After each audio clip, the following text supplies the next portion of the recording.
الاسبوع اللي فات كتيبه اسرائيليه اسمها اللواء جولاني اللي هي مشاركه في الاباده في غزه بتشارك في تدريب عسكري في المغرب.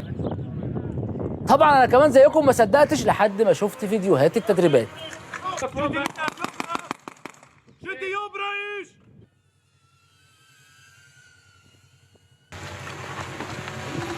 معقوله يعني يا مغرب تبقى هي دي الانفاق في غزه ونعمل لهم التدريبات في انفاق 5 نجوم؟ انا عارف اننا ناس كريمه ونفسنا نشطب لهم الانفاق سوبر لوكس، بس احنا كده بنخدع اسرائيل ولما يرجعوا غزه مش هيلاقوا الكرم ده. لكن للامانه ارفع القبعه للمغرب لان فعلا هي دي نقطه ضعف اسرائيل. الجيش الاسرائيلي بيعرف يخصف مستشفيات يعمل مجاعه، بس دايما عنده قصور في الانفاق. لا يا مغرب، سمعه العرب امانه في ايديكم، اوعوا تشوهوها. تاني حاجة حسيتها بتسيء لنا كعرب إننا منزلين الجنود الإسرائيليين بنفسهم الأنفاق. معقولة هي دي النخوة العربية برضه يا مغرب؟ المفروض الأصول إننا ننزل مكان الجندي الإسرائيلي ناخد التفجير بداله، أو أضعف الإيمان يعني نجيب له مواطن فلسطيني درع بشري. ده عبور الفلسطيني ب $5000 بس، يعني مش هيكلفك ربع اللي أنت صرفته على الأنفاق.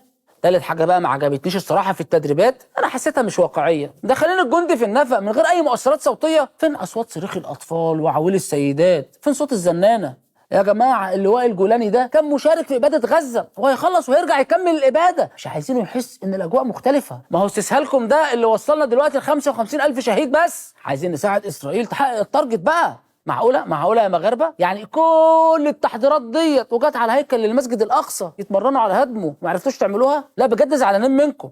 ولكن انا هنا من البرنامج بشكركم في العموم، بس اهم حاجه بقى تدربوا باقي الكتائب عشان ما فيش كتيبه اسرائيليه تغير من الثانيه. بس اذكى حاجه ان هم عملوا التدريبات ديت بعيد عن استادات الرجاء البيضاوي او الوداد المغربي، عشان الجمهور بتاعهم لو كان شم خبر كنا هنشوف مثلثات حمراء اكتر من اللي شفناها في غزه.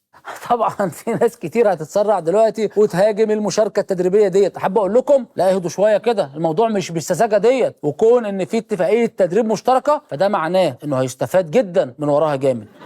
طب خلونا كده قبل ما نطلق احكام مسبقه، ايه رايكم نسمع من احد الافراد المغاربه اللي شاركوا في المشاركه التدريبيه ديت ونشوف التدريبات ديت استفدنا منها ايه؟ أول مشاركة لي اللي من خلالها اتاحت لي الفرصة أنني نطور مهاراتي في التعامل مع المدنيين في إطار العلاقات العسكرية المشتركة. هذا التكوين في هذا المجال ماشي غير مناسبة باش نطور مهاراتي، ولكن هو أيضا فرصة باش نتبادل التجارب ونتعرف على طرق مختلفة في العمل الإنساني والاجتماعي. انت هتقولي لي ده احنا ولادنا بنقعدهم قدام التلفزيون يتعلموا دروس الانسانيه من اسرائيل؟ لا، انا لو بايدي كنت عملت مقر حقوق الانسان والامومه والطفوله في تل ابيب.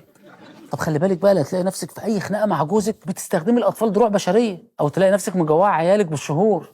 اكيد برضو اتعلمت منهم ان افضل طريقه لتريح المدنيين هو التخلص منهم، صح؟ والله العظيم متخيل قائد اللواء الجولاني مسؤول الاباده في غزه هو بيتفرج عليكي دلوقتي يقول لك انا يا بنتي الله يعزك. ويا ترى كنتوا بتتدربوا معاهم تحت شعار ايه؟ الموت للعرب برضه؟ للأسف لازم نلاقي مواقف تشوه مواقف شعوبنا العربية الأصيلة، لأن الشعب المغربي تحديدا من أكتر الشعوب اللي بتدعم أهلنا في غزة، وبنشوف ده كل أسبوع في المظاهرات التضامنية.